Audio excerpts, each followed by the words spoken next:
Title দেখে ঘাবড়ে যেন না। আজকে আমি রমজান নিয়ে আমার অভিজ্ঞতার কথা বলবো। একটা প্রিডোমিনেন্টলি মুসলিম কালচারে একজন নন মুসলিম কিভাবে রমজানকে দেখছে বাংলাদেশে, হয়তো সেটা একটা আকর হতে পারবে আরেকটা। আমার জন্ম আর বেড়ে ওঠা বগুড়ায়, আপনারা জানেন রমজান এলে বগুড়ার সেই সময়ের ছোট ছোট রাস্তাগুলো হরেক রকম ইফতারির সুগন্ধে ভরে উঠত। আমার বাসার সামনে একটা মিষ্টির দোকান ছিল।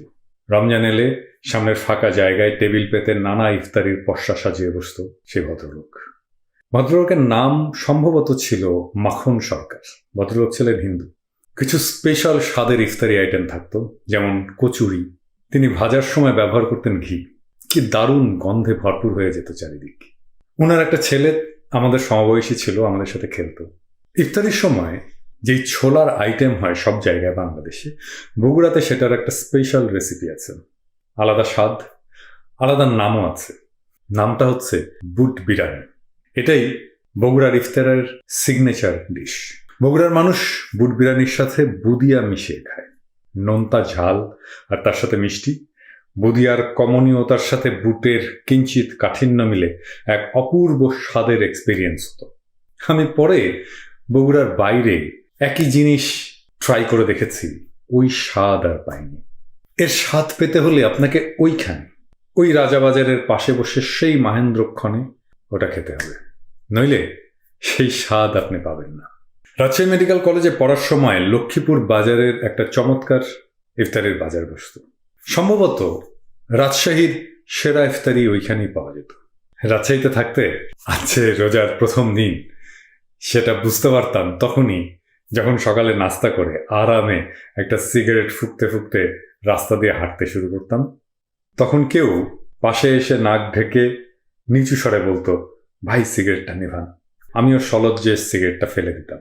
আমি ইউজুয়ালি নাস্তা করে সিগারেট টানতাম আমাদের মেডিকেল কলেজের চারুর ক্যান্টিনে বসেই। কিন্তু রোজা আসলেই কোনো এক অজানা কারণে মনে হতো, আহা, এখন যদি রাস্তায় হাঁটতে হাঁটতে সিগারেটটা টানতে পারতাম। ঢাকায় আমি দেশে থাকা অবস্থায় যতগুলো ধরেন 5 স্টার 4 স্টার হোটেল আছে, প্রায় সব জায়গাতেই ইফতার খেয়েছি। কিন্তু বগুড়ার সেই ইফতারির স্বাদ তারা ছাড়িয়ে যেতে পারেনি। পুরান ঢাকার আমার দর্শকেরা মনে কষ্ট নেবেন না, আমি জানি পুরান ঢাকার ইফতারি দেশ সেরা, কিন্তু যে কোনো কারণেই হোক অথেন্টিক পুরান ঢাকার ইফতারি আমার খাওয়া হয়নি। যদি কোনোদিন দেশে ফিরি, একদিন দাওয়াত দিন, আগেই দাওয়াত নিয়ে রাখলাম। এটা তো গেল ইফতার খাওয়ার ঘটনা। কিন্তু একটা সময় সত্যি সত্যি আমাকে কিছুদিন বলা যেতে পারে প্রায় রোজা রাখতে হয়েছিল। আমি এটাকে বলি সিউডো রোজা, কারণ রোজার সময়টা কিছু খেতাম না, কিন্তু ওই সময়টায় আমি পানি খেতাম, সিগারেট খেতাম। সেটা আর এক কাহিনী। আপনারা অনেকেই জানেন না, আমার প্রথম চাকরি গ্রামীণ ব্যাংকে। গ্রামীণ ব্যাংক বললে ভুল হবে, আসলে ছিল গ্রামীণ ট্রাস্টে। গ্রামীণ ব্যাংকের একটা সহযোগী প্রতিষ্ঠান। আমি ডাক্তারি পাশ করার পরে ওখানেই জয়েন করি প্রথমে, এবং আমার সৌভাগ্য প্রফেসর ইউনূসের সাথে ঘনিষ্ঠভাবে কাজ করার সুযোগ হয়েছিল সেই সময়। গ্রামীণ ব্যাংকের ঋণ গ্রহীতাদের জন্য একটা স্বাস্থ্য বীমা প্রকল্প চালু করেছিল পাইলট বেসিসে গ্রামীণ ট্রাস্ট। আমি তার প্রথম কোঅর্ডিনেটর ছিলাম। আমি 4টা সেন্টার চালু করেছিলাম। টাঙ্গাইলের মির্জাপুরে আজগানা বলে একটা জায়গা আছে, স্থানীয়রা হাটুভাঙা বললে চিনবেন। ওই রাস্তার আরেকটু সামনে এগিয়ে সখীপুরের কালিয়া বলে একটা জায়গায়, শ্রীনগরের ভাগ্যকুলে, আর সিরাজদি খানের ইমামগঞ্জে। সদ্য পাশ করা এক তরুণ অনভিজ্ঞ চিকিৎসককে যে অটোনমি দিয়েছিলেন প্রফেসর ইউনূস, এটা অবিশ্বাস্য। তিনি অবশ্য একটা ফ্রেম বেঁধে দিয়েছিলেন, কিন্তু ফ্রেমের ভেতরে যে অটোনমি ছিল সেটা দারুণ। তিনি কোনো ইনোভেশনে, ওনার কখনো কোনো ইনোভেশনে কখনো কোনো না ছিল না। গ্রামীণ ব্যাংক কেন এত শক্তিশালী সংগঠন হয়ে উঠেছিল, তার ক্লাসিক কারণ হচ্ছে প্রফেসর ইউনূসের ম্যানেজমেন্ট আর লিডারশিপ স্কিল। অথচ অদ্ভুত ব্যাপার দেখেন, তিনি কিন্তু একাডেমিয়ার লোক, তিনি ম্যানেজমেন্টের লোক না। কিন্তু আমার দেখা one of the finest managers professor Yunus. যাই হোক, কাজে নামানোর আগে অবশ্য তিনি আমাদের এক্সটেন্সিভ ট্রেনিং দিয়েছিলেন নানা জায়গায়। ওই সময়ে আমি গণস্বাস্থ্যের একটা ট্রেনিং প্রায় 1 মাসের। জাফর ভাইয়ের সাথে, জাফরুল্লাহ চৌধুরীর সাথে ঘনিষ্ঠতা আমার সে সময়, সেটা আরেকদিন বলা যাবে সেই গল্প, সেটা আর এক লার্নিং।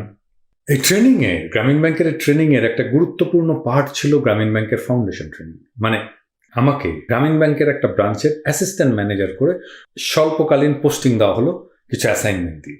আমার পোস্টিং হলো পটুয়াখালীর দিবুয়াপুর বলে একটা গ্রামে। আমি তো নর্থ বেঙ্গলের মানুষ, মানে আমরা যেভাবে ঢাকা থেকে অন্য জায়গায় যাই, মানে আমাদের দেশে যাই আর কি, তো কাঁধে ব্যাগ নিয়ে গাবতলী যে একটা বাসে উঠে বসি, এভাবে হচ্ছে যে এইভাবে সদরঘাট যে একটা লঞ্চে উঠে বসবো। গেলাম এবং সারি সারি লঞ্চ, একটা লঞ্চে উঠে বসলাম, জায়গা পেলাম ছাদে। ভাবলাম ভালোই হলো, আর আমি বাতাস খেতে খেতে যাব। ওরে মা, লঞ্চ ছাড়তে এমন ঠান্ডা বাতাস শুরু হলো যে হাড্ডি পর্যন্ত কাঁপতে শুরু করলো। সবাই চাদর কম্বল মুড়ি দিল, তাদের প্রিপারেশন ছিল। আমার তো কোনো প্রিপারেশন নেই, আমি তো জানিই না এরকম ঠান্ডা বাতাস সহ্য করতে হবে। তো আমি সারেংকে যেয়ে বললাম যে ভাই, আমি তো টের পাইনি যে এরকম ঠান্ডা লাগবে, আমার একটা ব্যবস্থা করো। তো যাই হোক, তিনি দয়া পরবশ হয়ে নিজের ঘরটা ছেড়ে দিল। পটুয়াখালী পৌঁছালাম। আমাকে গ্রামীণ ব্যাংক থেকে একটা ট্রেনিং বুক হাতে ধরিয়ে দেওয়া হয়েছে, একটা লম্বা একটা ট্রেনিং বুক। ওখানে কি কি করতে হবে সেটা বলা আছে, এবং সেটা করতে হবে এবং লিখতে হবে অ্যাসাইনমেন্টগুলো। আর একটা খুব গুরুত্বপূর্ণ একটা পার্ট ছিল, যেটা আমার জীবনে বলতে পারেন একটা অন্যতম বড় অভিজ্ঞতা হয়ে থাকবে। সেটা ছিল একটা কেস স্টাডি, অনেকটা অ্যানথ্রোপোলজিক্যাল স্টাডির মতো। মানে একজন গ্রামীণ ব্যাংকের ঋণ গ্রহীতাকে বেছে নিতে হবে, কিছু ক্রাইটেরিয়া ছিল, যেমন ধরেন খুব সংগ্রাম করে সে গ্রামীণ ব্যাংকের সাথে যুক্ত হয়েছে, গ্রামীণ ব্যাংকের ঋণ নিয়েছে, অনেক দরিদ্র অবস্থা থেকে নাটকীয়তার অবস্থার পরিবর্তন হয়েছে, এমন একজনকে বেছে নিতে হবে। তার জীবনের গল্প লিখতে হবে, তার কাছ থেকে শুনে শুনে। আর অবজার্ভ করতে হবে সে আসলে কি কি করে, তার দিনটা কিভাবে কাটায়, তার সময়টা কিভাবে কাটায়, কিভাবে কাজ করে, এমনকি কোন বেলায় সে কি খায়, সেটাও নোট নিতে হবে। এই সময় জানলাম যে পটুয়াখালী অঞ্চলে একটা খুব চমৎকার ডেজার্ট আছে। যারা পটুয়াখালী যাবেন, পটুয়াখালীর লোক না, তারা অবশ্যই এটা স্বাদ নেবেন। নাম হচ্ছে নারকেল মিঠাই, খুবই সুস্বাদু, এখনো স্বাদ মুখে লেগে আছে। যাই হোক, এতক্ষণ এই যে খাজুরা আলাপ দিলাম এই জন্যে যে আমার ট্রেনিং এর কিছু সময় পড়েছিল রোজার মধ্যে। তো গ্রামের মধ্যে গ্রামীণ ব্যাংকের ব্রাঞ্চ, নিচে অফিস আর উপরতলায় আমরা থাকি। তো রোজা শুরু হলে সবাই বলল যে, ওখানেই রান্না বান্না হয়, তো রোজা শুরু হলে সবাই বললো যে ডাক্তার সাহেব, আপনার জন্য সেহরির খাবারটা রেখে দেবো, ওটা দিয়ে আপনি নাস্তা করবেন এবং দুপুরের খাবারটা সেরেন, পরে আমরা একসাথে ইফতার করবো, করে রাতের খাবার খাবো। Fair enough. তো আমি সকালে উঠে সেহরির খাবার দিয়ে নাস্তা করলাম, কিন্তু ওই খাবারটা রান্না হয়েছে কিন্তু আগের দিন দুপুরে, যেটা আমি তখন দুপুরে খেতে গেলাম দেখলাম যে নষ্ট হয়ে গেছে, মানে গন্ধ হয়ে গেছে আর কি। তো ততদিনে জায়গাটা চেনা হয়ে গেছে, সাইকেল চালিয়ে মাইল 2 গেলে একটা মানে সালাদিয়া রেস্টুরেন্ট দেখেছিলাম আগে, তো ওইখানে গেলাম। খাওয়া দাওয়া পাওয়া যাচ্ছে রোজার মধ্যেও। তো ভাত নিয়ে বসলাম, চারিদিকে খালি পানি আর পানি, কোনটা খাল গাং পুকুর কিছুই বোঝা যায় না।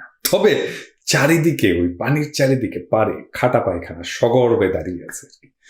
খাটা পায়খানার পদার্থ পানিতে মিশছে ঠিকঠাক না। পাশে অবশ্য টিউবওয়েল আছে। তো খেতে শুরু করেছি, বেয়ারা গ্লাসে পানি এনে দিয়েছে। তো এমনিতেই জিজ্ঞেস করি আর কি যে গ্লাসের পানি কিসের, তো বেয়ারা বলে যে টিউবওয়েলে। তো আমি আগ্রহ নিয়ে জিজ্ঞেস করি, আর রান্না করো কিসে? সব বলে বললো ওই গাঙের পানিতে। মানে যেই গাঙের পারে সারি সারি খাটা পায়খানা। আমার তো নাড়ি ভুড়ি উল্টে এলো, মানে ব্যাংকে ফিরে এসে বললাম যে ভাই, আপনাদের সাথে সেহরি আর ইফতার করবো এখন থেকে, আর মাঝখানে আর কিছু খাবো না। তো শুরু হলো আমার সেই, যাকে আমি বলি সিউডো রোজা আর কি। পানি খেতাম মাঝে মাঝে, সিগারেট খেতাম, তখন আমি স্মোক করি, কিন্তু অন্য খাবার খেতাম না আর কি। কষ্ট আছে। রোজদারের স্ট্যামিনা কেমন লাগে সেটা আমি কিছুটা হলেও আন্দাজ করতে পারি। সম্ভবত দিন 4-5 এইভাবে আমার সিউডো রোজা চলেছিল। সবাইকে রমজানের শুভেচ্ছা, আপনাদের ঈদ আনন্দময়।